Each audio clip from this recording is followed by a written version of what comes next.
Hello and thanks for checking out my channel. This is Starset7 Gaming. I'm your guys' host, Starset7.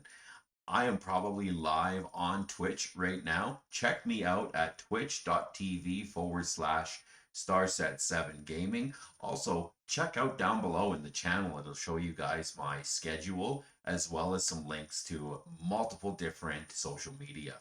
As well, join us with our growing community on Discord. Would love to have you guys there.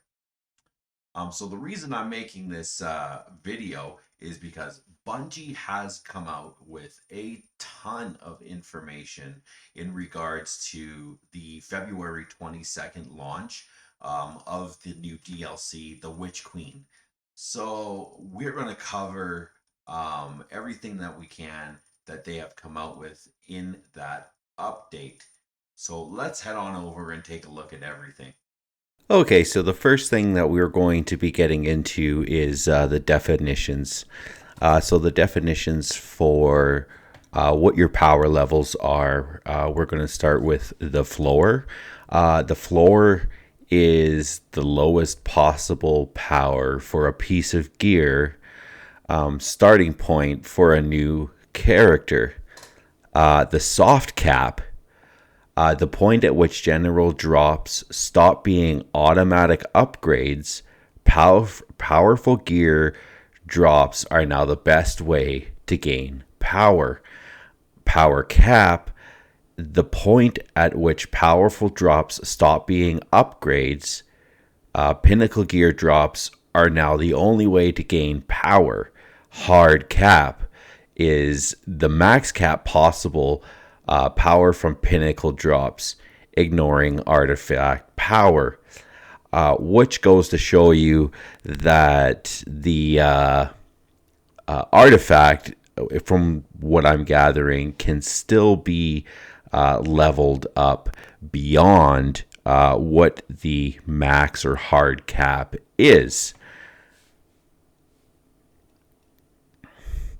So moving on from there, starting on February 22nd, this will be when the launch of the Witch Queen campaign, the day that it comes out, the power floor for everybody will be updated to 1350, which is kind of cool because everybody has been grinding to try to get up to that 1340, 1350, 1365, which is really awesome. So at having everybody at that main power level,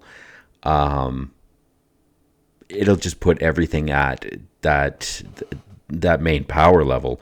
So if if you're one of the guardians who hasn't been able to jump on all the time to be able to grind, you're going to jump on the day of the launch of the Witch Queen campaign, be right at 1350, ready to go right from the beginning level, and be able to power yourself all the way up to the max light level. And that's basically what this is saying. So any player who signs in will be at the appropriate power levels to start the Witch Queen campaign. Even if they are taking a recent break from the game through general gameplay, players can reach the soft cap of 1500 by earning general gear through activity completions, chests, and more. This includes rare and legendary drops. Once reaching the soft cap, players will need to earn powerful drops from vendors, challenges, and other objectives in the game. Once reaching the power cap of 1550, the only upgrades that players will find are from end game activities that offer pinnacle rewards. Your final stretch into the hard cap of 1560 will be through raids, Trials of Osiris, Iron Banner, and other endgame PvE sources. So, like it's always been, Once you finish the storyline and everything, you're going to have to be doing those raids, jumping in on trials, doing Iron Banner. I know trials and Iron Banner or PvP for a lot of people. They don't even bother with it. But it's going to be one of those sources that you'll be able to get up to that hard cap of 1560. Plus, putting it in and learning those raids will definitely help you level up as a guardian, and join a community. Destiny is about the community. The communities are there to help everybody level up.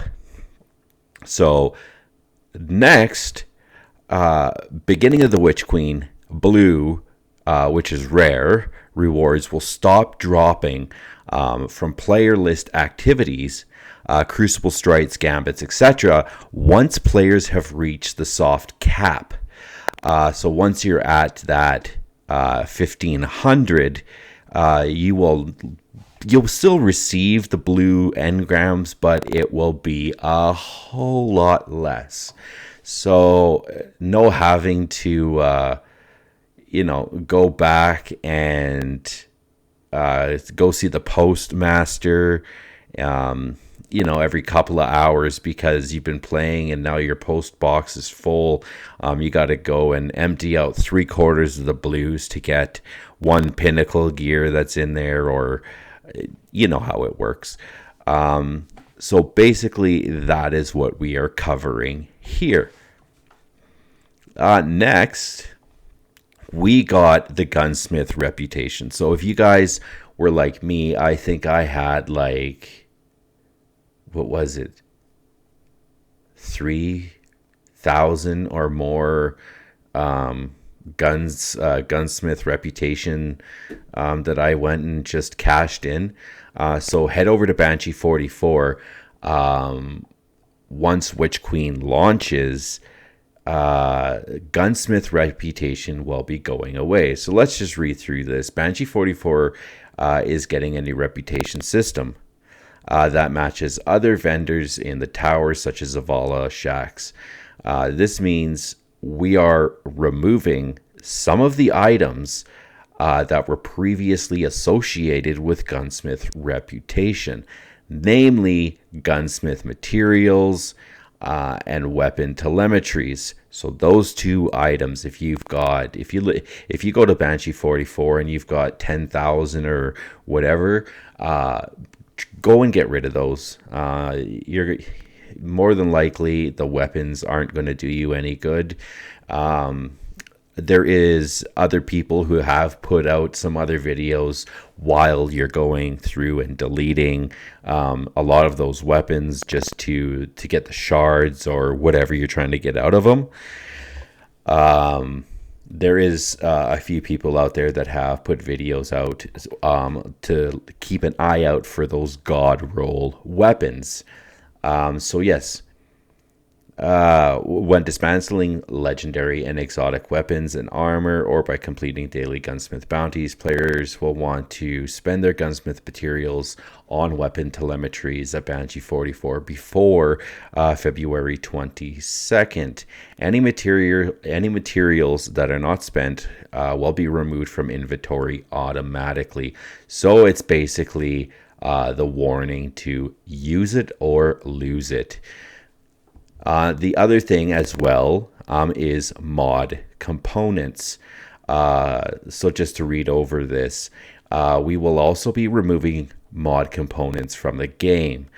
Starting in the Witch Queen, weapon and armor mods sold by Banshee 44 and 801 respectively will no longer require mod components to purchase, and will instead cost 10,000 glimmer each, which goes to show you that now we're probably going to be getting some kind of currency, which is more of what glimmer has been, and we've been pushing for a very long time.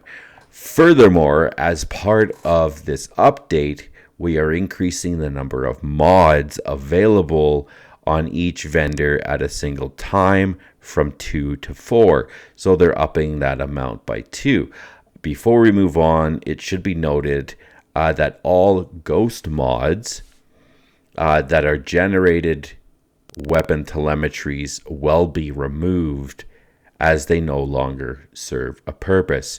So like if you go into your ghost and you have arc analyzer, solar analyzer, void analyzer, omni telemetry, or banshee special, if you have that mod in there, it will be taken away. You will now have an empty slot after the release.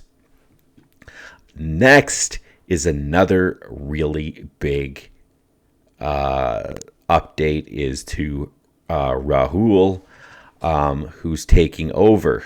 As we have mentioned in the past, Master Rahul will be inheriting Spider's material exchange duties in the Witch Queen. So basically the Spider, because that will be going away as they are taking away the Forsaken campaign, which is unfortunate, by the way.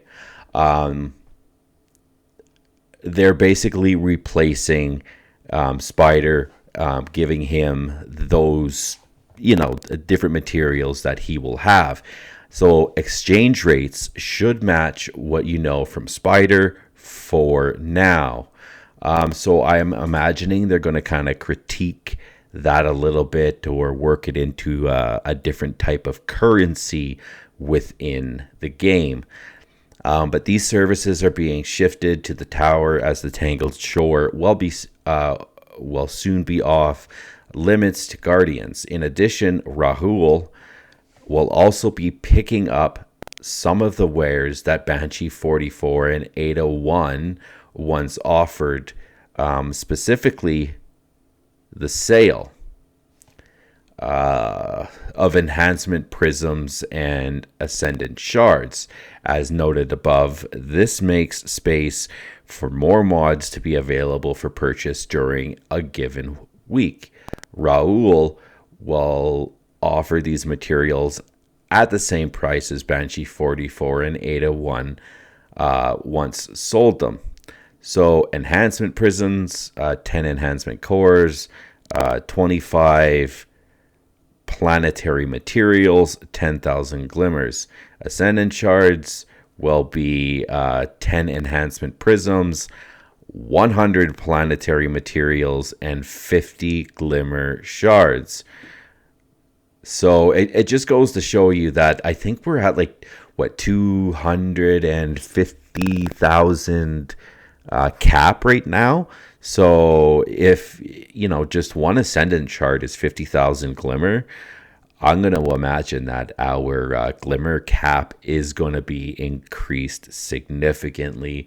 Otherwise, really, you're gonna have to do a whole lot of grinding to keep up that money in your pocket. So the next part, as a final note, before we move on to some of the exotic news, Master Rahul will also be able to decrypt umbral engrams. So those of you who, I was kind of leaned towards it, but those of you who were like, well, why do we have this umbral encoder when we have our Master Rahul who can decrypt our engrams? Why do we need to take it to this umbral decoder? So, like it says, Master Rahul will now be decrypting umbral engrams. So players will not have to hop between the helm and the tower to decrypt all the engrams in their inventory, which honestly is a yeah on my part, because for a very long time, honestly, I have not gone and taken an umbral engram to the decoder in the helm. I just deleted them right off of my inventory. So focusing for individual seasonal weapons and armor will live on seasonal vendors in the helm.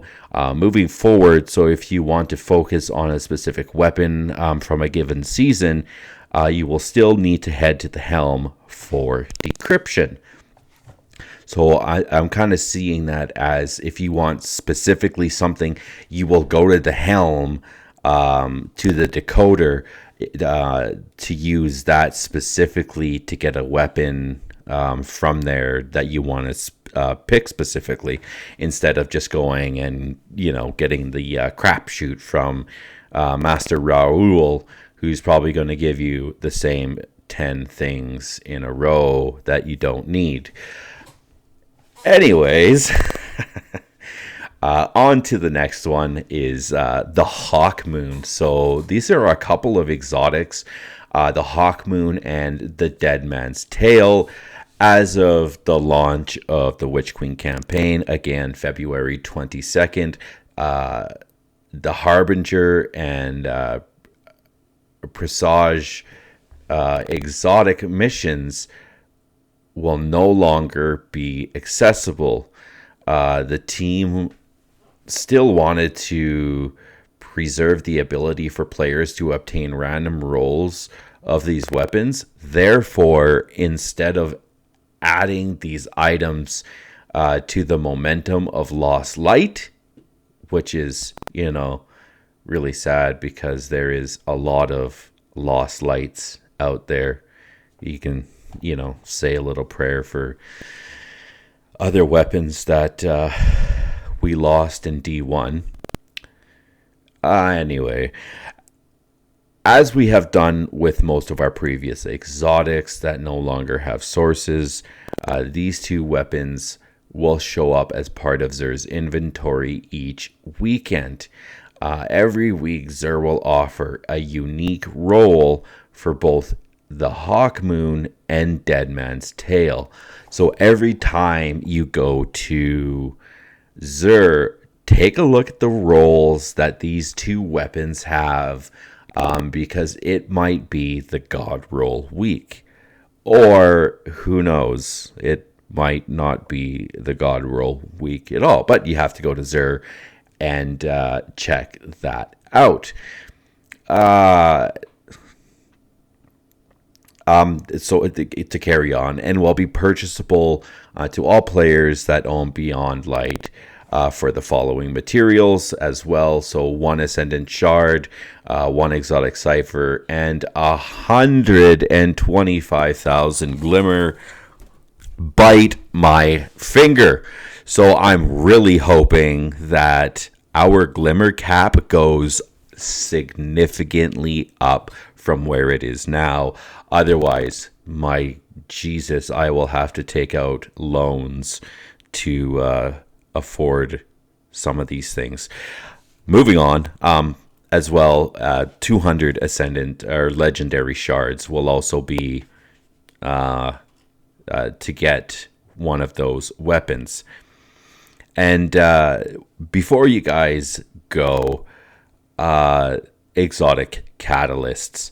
That's something fun. The Hawk Moon, DMT, and Aegir Spectre catalyst will be moved to the playlist activity Strikes, Crucible, and Gambit completions. In addition to these three, we have also added the ability for 3 catalysts that have been absent from Destiny 2 to drop from playlist activities as well.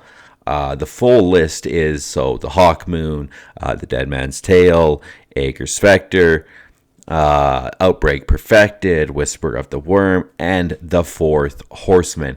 That is awesome.